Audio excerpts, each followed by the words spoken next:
Hello everyone, welcome back to my channel. So I hope कि आप सभी लोग बहुत अच्छे होंगे और आप अपने एग्ज़ाम की प्रिपरेशन भी बहुत अच्छे से कर रहे होंगे। तो आज की जो हमारी न्यू वीडियो है, इस वीडियो में हम लोग बात करेंगे अगेन फैसिकोला हिपैटिका के बारे में।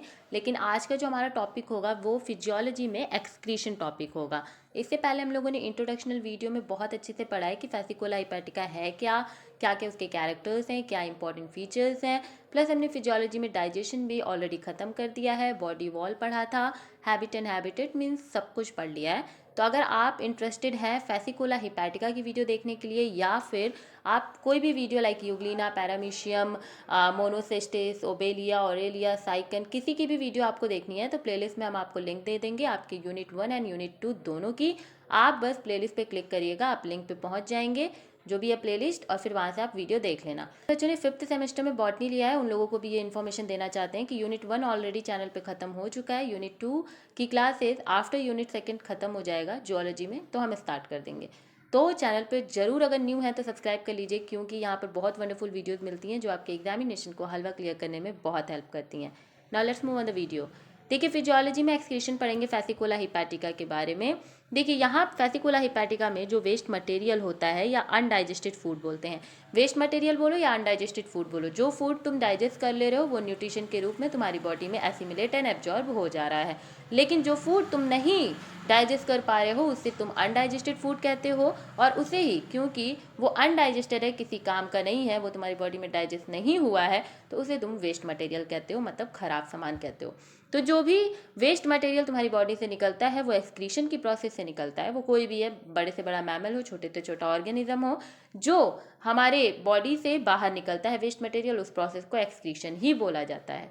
तो एक्सक्रीशन में वेस्ट मटेरियल अनडाइजेस्टेड फूड जो होता है, जो कि बॉडी के लिए हार्मफुल होता है अगर वो बॉडी के अंदर रह जाए, तो इसीलिए उसको बाहर निकालना बहुत ज़रूरी है। तो उसे थ्रोन आउट किया जाता है बाई एक्सक्रीटरी पोर, हमारे जो फैसिकोला है उनके अंदर। किसके द्वारा? एक्सक्रीटरी पोर के द्वारा इसे बाहर फेंक दिया जाता है। आपको हमने मॉर्फोलॉजी में पढ़ाया है कि इनके पास एक्सक्रीटरी पोर होता है, ठीक है। तो अगर इनके स्ट्रक्चर की बात करें तो कल ही हमने आपको पढ़ाया था कि they have mouth on their upper part, एकदम ऊपर के पार्ट पे इनके पास माउथ होता है, ठीक है। उसके बाद अगर हम बात करें तो दे हैव ओरल सकर, जिससे कि ये जो ब्लड है उसको शक करते हैं, किससे? जो हमारा सिप है उससे, ठीक है। क्योंकि हमने बताया था कि ये डाइजेनेटिक है। तो दे हैव 2 होस्ट। तो पहला होस्ट जो इनका होता है वो शिप होता है, ठीक है, जिसके लीवर में ये अटैक करते हैं बाइल डक्ट पे, एंड देन सेकेंड होता है स्नेल, ठीक है। तो समझिए कि जो ओरल सकर है उससे सिप का जो ब्लड होगा वो सक करेगा और सिप के पास जैसे कूद के जाएगा और पकड़ेगा कैसे? तो एसिटाबुला जो है, एसिटाबुलम जो है, इसी से, इस सकर से वो क्या करता है, इसी की हेल्प से वो जाता है और सिप पे अटैक करता है और अंदर घुस जाता है, ठीक है। तो यहाँ हम बात करें एक्सक्रीटरी पोर की, जो एकदम नीचे है, तो यही इसी एक्सक्रीटरी पोर से जो वेस्ट मटेरियल है वो बाहर हो जाता है। जो इनका एक्सक्रीटरी डक्ट होता है वो बड़ा ब्रांच्ड होता है, ठीक है। क्या होता है इनमें? साखिक, मतलब साखित उत्सर्जन नालिका होती है, मतलब ब्रांच्ड एक्सक्रीटरी डक्ट होते हैं।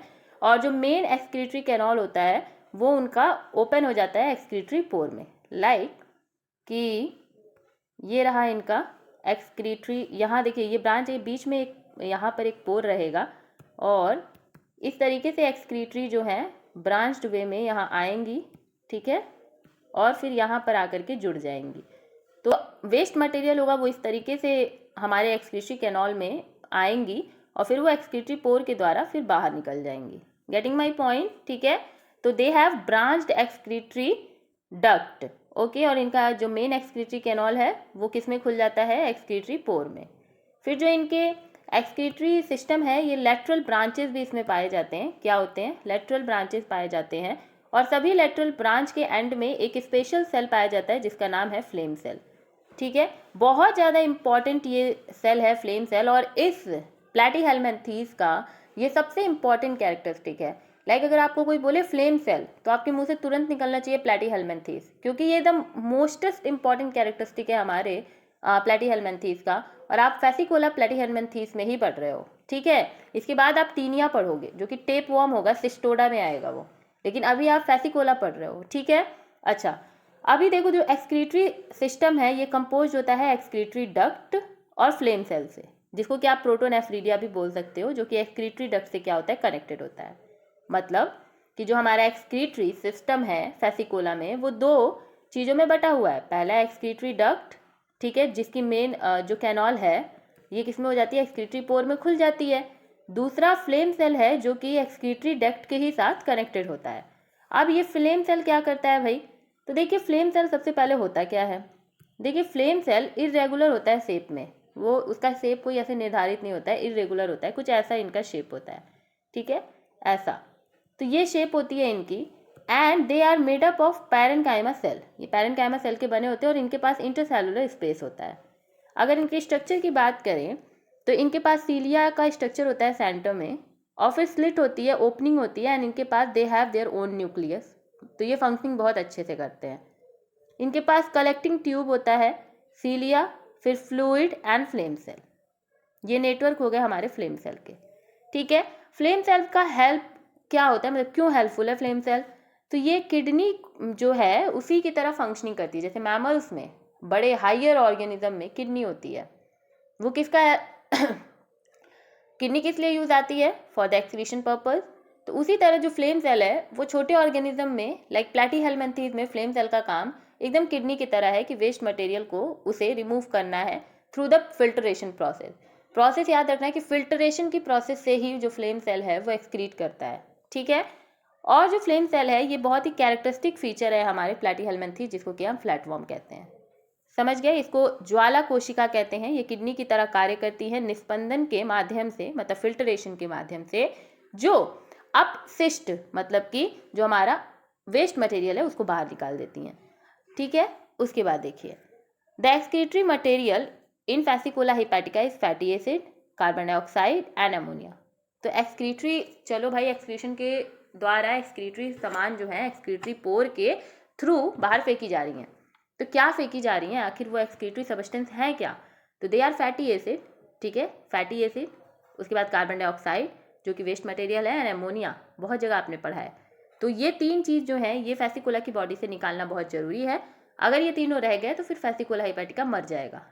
तो ये क्या है, वेस्ट मटेरियल है, इनको बॉडी में नहीं रहना है, ओके। जो एक्सक्रीटरी पोर है ये सिचुएटेड होता है एट द पोस्टीरियर एक्सट्रीमिटी। कहाँ, अरे एक मिनट, कहाँ ये सिचुएटेड होता है, पोस्टीरियर एक्सट्रीमिटीज़ पे। अभी आपको लोकेशन हमने दिखाया ही था। जो फ्लेम सेल होता है इसी की हेल्प, सीलियरी मूवमेंट की हेल्प से जो फ्लेम सेल होता है ये एक्सक्रीटरी मटेरियल को एक्सक्रीटरी कैनॉल तक पहुंचाता है। और फिर एक्सक्रीटरी कैनॉल, आपको हमने पढ़ाया कि जो मेन उसकी ब्रांच है, जो मेन कैनॉल है वो आकर के एक्सक्रीटरी पोर में खुल जा रही है। तो फिर एक्सक्रीटरी पोर के द्वारा जो एक्सक्रीटरी मटेरियल है वो एग्जिट हो जाता है। समझ गए कि आपका जो फ्लेम सेल है, ठीक है, देखिए ये तो रेस्पिरेशन आ गया, हाँ यहाँ समझिए, जो फ्लेम सेल है ये विद द हेल्प ऑफ सीलिया, जो सीलियरी मूवमेंट है उसके अंदर हमने आपको सीलिया दिखाया था, देखिए यहाँ पर आप देख रहे हो ये सीलिया। तो इसकी हेल्प से क्या करता है ना फ्लेम सेल, ये जो वेस्ट मटेरियल है इनको क्या करता है, जो एक्सक्रीटरी मटेरियल है इसको एक्सक्रीटरी कैनॉल तक पहुंचाता है। और आपको हमने पढ़ाया कि जो मेन जो एक्सक्रीटरी कैनॉल है ये एक्सक्रीटरी पोर पे खुलती है। तो फिर एक्सक्रीटरी पोर से जो वेस्ट मटेरियल है, ये जो वेस्ट मटेरियल है ये क्या हो जाएगा, बाहर निकल जाएगा, समझ गए। तो this is all about the excretion in Fasciola. Now हम रेस्पिरेशन की बात करते हैं। जो रेस्पिरेशन है हमारे फेसिकोला में इसमें oxygen content in bile is extremely low. Respiration in Fasciola hepatica is usually anaerobic. तो जो हमारा फेसिकोला हेपेटिका में रेस्पिरेशन होता है वो एनारोबिक होता है, क्योंकि यहाँ पर ऑक्सीजन की क्या होती है, कमी होती है। क्या होती है, एनारोबिक होता है। वेट, काम क्यों नहीं कर रहा है, क्या होता है ये, एनारोबिक होता है क्योंकि ऑक्सीजन का कंटेंट यहाँ पर बहुत ज़्यादा लो होता है, बहुत कम होता है। इस प्रोसेस में जो ग्लाइकोजन रिजर्व फूड मटेरियल है हमारे फेसिकोला हेपेटिका का, वो क्या होता है ना, ब्रेक हो जाता है by anaerobic glycolysis into carbon dioxide and fatty acid. तो इनमें जो रिजर्व फूड मटेरियल है, डाइजेशन आपने पढ़ा था, वहाँ पे जो फूड बना रिजर्व फूड मटेरियल ग्लाइकोजन जो है वो ब्रेक हो जाता है, टूट जाता है फैटी एसिड और कार्बन डाइऑक्साइड में। और फैटी एसिड में भी ये लैक्टिक एसिड में ही आप देखोगे कि टूटेगा, ठीक है, टूट गया। उसके बाद क्या होता है कि जो लैक्टिक एसिड होता है वो एंड प्रोडक्ट हो जाता है हमारे ग्लाइकोलिसिस का, ठीक है, ग्लाइकोलिसिस का एंड प्रोडक्ट लैक्टिक एसिड हो जाता है। जो कार्बन डाइऑक्साइड होता है वो डिफ्यूज़ हो जाता है जनरल बॉडी सरफेस से, बाहर निकल जाता है। वेयर एज जो फैटी एसिड है get eliminated through the excretory system. क्योंकि देखो रेस्पायरेशन हम आपको बताना चाह रहे हैं कि बहुत लो ऑक्सीजन कंटेंट होने की वजह से जो फैसिकोला में रेस्पायरेशन होता है वो एनारोबिक होता है। अब एनारोबिक है तो ऑब्वियसली हमारा जो ग्लाइकोलिसिस का प्रोसेस है वो एनारोबिक ग्लाइकोलिसिस शो करेगा। एनारोबिक ग्लाइकोलिसिस में होता क्या है कि जो आपका ग्लाइकोजन है वो कार्बन डाइऑक्साइड और फैटी एसिड में टूट जाता है। अब क्योंकि कार्बन डाइऑक्साइड और फैटी एसिड जो है ये हमारी बॉडी के लिए या फैसिकोला की बॉडी के लिए बहुत हार्मफुल है, तो फैसिकोला की बॉडी से कार्बन डाइऑक्साइड एंड अमाइनो जो हमारा फैटी एसिड है इसको बाहर निकालना है। तो कार्बन डाइऑक्साइड तो डिफ्यूज होकर बाहर निकल जाएगा, एक्सक्रीशन वाला ही बात यहाँ पे चल रहा है कि वो तो बाहर निकल जाएगा। लैक्टिक एसिड जो रेस्पिरेटरी सिस्टम से बाहर निकल जाएगा। तो आपको रेस्पिरेशन में बस इतना ही पढ़ना है कि यहाँ पे एनारोबिक तरीके से रेस्पिरेशन होता है, उसके अलावा फिर ये लाइन जो है ये एक्सक्रीशन से रिलेट कर दी गई है, ठीक है। अब देखो this is an exothermic reaction involving release in the energy. तो ये जो प्रोसेस हो रही है टूटने की, इसके वजह से एक एनर्जी बाहर निकलती है क्योंकि ये एक्सोथर्मिक रिएक्शन है। अगर फ्री ऑक्सीजन हमारे फैसिकोला को मिलता है तो रेस्पिरेशन जो है वो एरोबिक भी हो सकता है। एनारोबिक उसको मजबूरी में करना पड़ रहा है क्योंकि उसके पास ऑक्सीजन का लेवल कम है, कंटेंट ही कम है, ऑक्सीजन का मात्रा ही कम है। लेकिन अगर उसको ऑक्सीजन बढ़िया से मिल जाएगा तो वो रेस्पिरेशन क्या होगा, अच्छे से कर लेगा। अब हमारा लास्ट टॉपिक जो है reproduction and life cycle in Fasciola hepatica. तो सबसे पहले समझिए कि दे आर हर्माफ्रोडाइट। क्या होते हैं ये? हर्माफ्रोडाइट होते हैं। मतलब ये कि जो मेल एंड फीमेल होंगे वो एक ही इंडिविजुअल में प्रेजेंट होंगे, कोई भी सेपरेशन नहीं होगा कि मेल फैसिकोला अलग है फीमेल फैसिकोला अलग है, ऐसा नहीं है। मेल एंड फीमेल जो हैं वो दोनों ही एक ही फैसिकोला पे होंगे। तो ऐसे ऑर्गेनिज्म को हम क्या बोलते हैं? हर्माफ्रोडाइट बोलते हैं। जो इनका रिप्रोडक्टिव सिस्टम है वो एक्सट्रीमली वेल डेवलप्ड है और क्वाइट कॉम्प्लेक्स है। क्या है? क्वाइट कॉम्प्लेक्स है और एक्सट्रीमली वेल डेवलप्ड है। एक लीवर फ्लूइड जो होता है फैसिकोला हिपैटिका वो 5 लाख अदर लिवर फ्लूइड को जन्म दे सकता है एक ही बार में। समझ रहे हो कि एक लिवर फ्लूइड मतलब कि फैसिकोला हिपैटिका का ये दूसरा नाम है। तो एक फैसिकोला हिपैटिका 5 लाख नए फैसिकोला हिपैटिका को जन्म दे सकता है एक ही बार में। जो लीवर होता है हमारे सिंगल शिप का उसमें 200 से अधिक फ्लूइड पाए जाते हैं। 200 से अधिक फैसिकोला हिपैटिका हमारे एक सिंगल जो शिप होता है, जो भेड़ होती है, उसके अंदर पाया जाता है। और 100 मिलियन एग जो है वो फैसिकोला हिपैटिका प्रोड्यूस कर सकता है एक ही बार में। इतने सारे हैं तो ये एक ही बार में 100 मिलियन एग्स क्या कर सकते हैं? प्रोड्यूस कर सकते हैं भेड़ के अंदर ही। ये डाइजेनेटिक पैरासाइट है। एक इनका होस्ट हो जाएगा शिप, एक हो जाएगा स्नेल। जो प्राइमरी होस्ट होता है वो फैसिकोला हिपैटिका का शिप होता है, भेड़ होती है। और भाई भेड़ है और आपको हमने बताया कि ये क्या करता है, ये 200 से अधिक जो फ्लूइड है वो शिप के लीवर में देखे जाते हैं सिंगल टाइम पे। और वो सिंगल ही टाइम पे 100 मिलियन एग्स क्या कर सकते हैं? फैसिकोला हिपैटिका प्रोड्यूस कर सकते हैं। तो ये सब मिलके बीमारी ही तो बनाएगा। तो शिप में बीमारी कॉज होती है इसकी वजह से, फैसिकोला की वजह से, लिवर रॉट। क्या? Liver rot. जो यकृत है उसको सड़ने लगती है। अब भाई इतने सारे फैसिकोला हिपैटिका रहेंगे, ऑब्वियसली शिप का जो लीवर है वो खराब हो जाएगा। तो लिवर रॉट जैसी बीमारी होती है फैसिकोला हिपैटिका की वजह से शिप में। जो सेकेंडरी होस्ट होता है वो स्नेल होता है। और एरागेरा स्नेल नहीं होगा, इनको चाहिए लिमनिया और प्लेनोर्बिस जेनरा का ही स्नेल। जो स्नेल लिमनिया, ठीक है, लिमनिया और प्लेनोर्बिस जेनरा का होगा, जिसका जीनस लिमनिया और प्लेनोर्बिस होगा, उसी का स्नेल जो फैसिकोला हिपैटिका है वो सेकेंडरी अपना होस्ट उसी को बनाएंगे। समझ गए आप लोग? फिर बहुत सारे स्टेजेस होते हैं, डिफरेंट स्टेज होता है फैसिकोला का, जिसमें ये क्या करते हैं, आगे प्रोसीड करते हैं। सबसे पहला जो इनका स्टेज होता है वो मेरासीडियम होता है। ठीक है, क्या होता है? मेरासीडियम होता है। दूसरा स्पोरोसिस्ट होता है। तीसरा रेडिया। चौथा कैरकेरिया। एंड जो आपका लास्ट है मेटाकैरकेरिया। ठीक है। अब इनका जो फैसिकोला हिपैटिका है इनमें alternation of generation and alternation of host पाया जाता है। क्योंकि आप देख ऑल्टरनेशन ऑफ होस्ट तो आपको पता चला है कि एक बार शिप पे रहा उसके बाद ये स्नेल पे रहा, ठीक है। उसके बाद जनरेशन में भी इनके ऑल्टरनेशन देखा जाता है, ठीक है। अब देखिए इनका जो लाइफ साइकिल है वो देख लीजिए। सबसे पहले आप फैसिकोला हिपैटिका समझो, ये जी वगैरह छोड़ दो। एक फैसिकोला हिपैटिका है जिसने एग और यॉक सेल बनाए हैं, मतलब एग बनाया है, रिलीज किया, ठीक है। इसको बड़ा कर लो। ये एक फैसिकोला हिपैटिका है जिसने क्या किया है, एग रिलीज किया है। और ये एग क्या है, अब ये पानी के अंदर गया, सीलिया के फॉर्मेशन हुए, जर्म सेल का डेवलपमेंट हुआ, फिर germ cell daughter cell intestine बना, ठीक है। क्या बना, germ cell daughter cell intestine बना। ये जो डी इनकी एज है, जो डी लिखा हुआ है ना, ये एज इनकी कहलाएगी रेडिया। क्या कहलाएगी, रेडिया। और बी जो एपिकल, ये वाली जो जहाँ पे सीलिया डेवलपमेंट हो रही है, ये मीरासीडियम इनकी कहलाएगी एज, ठीक है। उसके बाद स्पोरोसिस्ट जो है, ये इनका ये जो जर्म सेल बन रहा है ऊपर से, ये वाली एज इनकी स्पोरोसिस्ट कहलाएगी। रेडिया एज में आप देखोगे कि इनके पास जर्म सेल, डॉटर सेल और इंटेस्टाइन, ये सब कुछ आ जाएगा। उसके बाद क्या होगा, रेडिया के बाद कैरकेरिया बनेगा, ओरल सकर का भी फॉर्मेशन हो जाएगा इनके रेडिया में, ठीक है। उसके बाद समझिए कैरकेरिया, कैरकेरिया में क्या होगा, एक टेल बनेगी, वेंट्रल सकर भी आ जाएंगे जिसका नाम एसिटाबुलम है, फिर इंटेस्टाइन बन जाएगा और ओरल सकर तो पहले से ही बन के रखा हुआ है रेडिया में, ठीक है। उसके बाद हमारी नेक्स्ट स्टेज है मेटा कैरकेरिया, ठीक है। कैरकेरिया बता दिया। मेटा कैरकेरिया में जो वेंट्रल सकर है वो और डेवलप हो जाएगा, इंटेस्टाइन और ज़्यादा डेवलप हो जाएगा। फिर ओरल सकर का यूज़ करके ये क्या करेंगे, मतलब ओरल सकर भी इनका डेवलप हो जाएगा, फैसिकोला हिपैटिका बन जाएंगे। ये पूरी लाइफ साइकिल हो गई, ये इनकी लाइफ साइकिल है, ठीक है।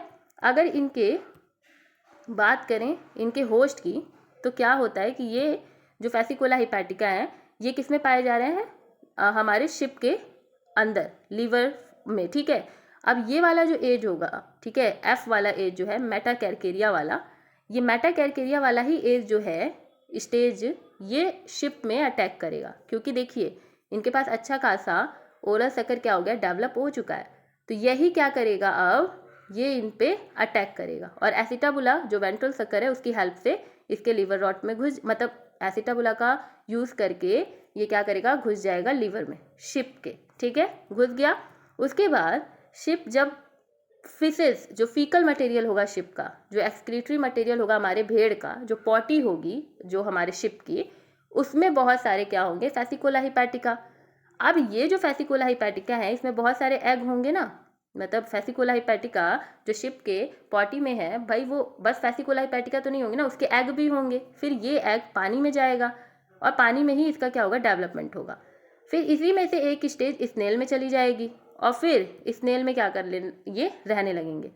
तो आधी स्टेज इन्होंने यहाँ पे जी और आधी ये स्नेल पे जी रहे हैं, समझ रहे हो। तो फर्स्ट ये शिप में थे और सेकंड ये स्नेल में आ गए। तो ये कुछ इनकी स्टेजेस हैं, ठीक है। और स्टेजेस जो है डेवलपमेंट, वो हमने आपको फिगर के रूप में, ये फिगर ना हम आपको भेज देंगे टेलीग्राम पे, ये बहुत अच्छा है क्योंकि यहाँ पर आपको ये चीज़ें पता चल रही है कि कौन से स्टेज में किस चीज़ का डेवलपमेंट हो रहा है। अगर हम मीरासीडम की बात करें तो मीरासीडम में आप देख रहे हो कि केवल सीलिया और एपिकल जो पैपिला है उनका, सीलिया और पैपिला का ही डेवलपमेंट हो रहा है। उसके बाद स्पोरोसिस्ट में आप देख रहे हो जर्म सेल का, और फिर रेडिया में आप देख रहे हो कि जर्म सेल भी हैं, उसके बाद डॉटर सेल भी हैं, फिर इंटेस्टाइन भी है, और अब स्टेजेस स्टार्ट हो गए जहाँ पर आपको ओरल सकर का थोड़ा बहुत इन्वॉल्वमेंट दिखेगा। उसके बाद रेडिया के बाद आप जैसे ही कैरकेरिया पे जाओगे तो वहाँ पर आपको टेल का डेवलपमेंट दिखेगा, वेंट्रल सकर का डेवलपमेंट दिखेगा जिसको आप एसिटाबुलम बोलते हो, फिर इंटेस्टाइन का दिखेगा और फिर ओरल सकर का दिखेगा। उसके बाद जैसे ही आप आगे बढ़ोगे एडल्ट लिवर फ्लूइड में, तो सब कुछ डेवलपमेंट तो हो चुका भाई, सीलिया हो ही गया है, उसके बाद ये इंटेस्टाइन हो ही गया है, ओरल सकर हो गया, वेंट्रल सकर हो गया, टेल हो गया, हर चीज़ हो गई, समझ गए। तो अगर आपसे कोई पूछेगा कि what is the first stage of the Fasciola hepatica in their life cycle, तो फर्स्ट स्टेज हमारी क्या है, हमारी मीरासीडियम है। क्या है, मीरासीडियम है। ओके, तो ये चीज़ आप याद रखना और इसका नोट्स हम आपको भेजेंगे। कहाँ भेजेंगे, तो भेजेंगे हम टेलीग्राम पे। तो जिसने टेलीग्राम नहीं ज्वाइन किया है टेलीग्राम ज्वाइन कर लेना। इलाबोरेटेड नोट्स आपको लाइफ साइकिल की मिल जाएगी जहाँ पर आपको ये पाँचों स्टेज जो हैं इनका भी इलाबोरेशन लिखा हुआ मिल जाएगा। ओके, तो हम लोगों ने फैसिकोला हिपैटिका भी कंप्लीट कर लिया। देन हम टीनिया पढ़ेंगे। अभी 20 तारीख को मेरा एक पेपर है, तो वो पेपर खत्म हो जाएगा। उसके बाद जैसा आप लोग का डिमांड है कि एक जूलॉजी यानी एक बॉटनी की क्लास रेगुलर करनी है, तो वो फिर हम आपकी पूरी करेंगे, वो भी इच्छा पूरी कर देंगे। ठीक है, तो तब तक के लिए आप चैनल को सब्सक्राइब करिए, जल्दी से जल्दी 30K करा दीजिए और मिलते हैं नेक्स्ट वीडियो में। नोट्स बनाइए। Bye bye, take care, be happy, bye bye.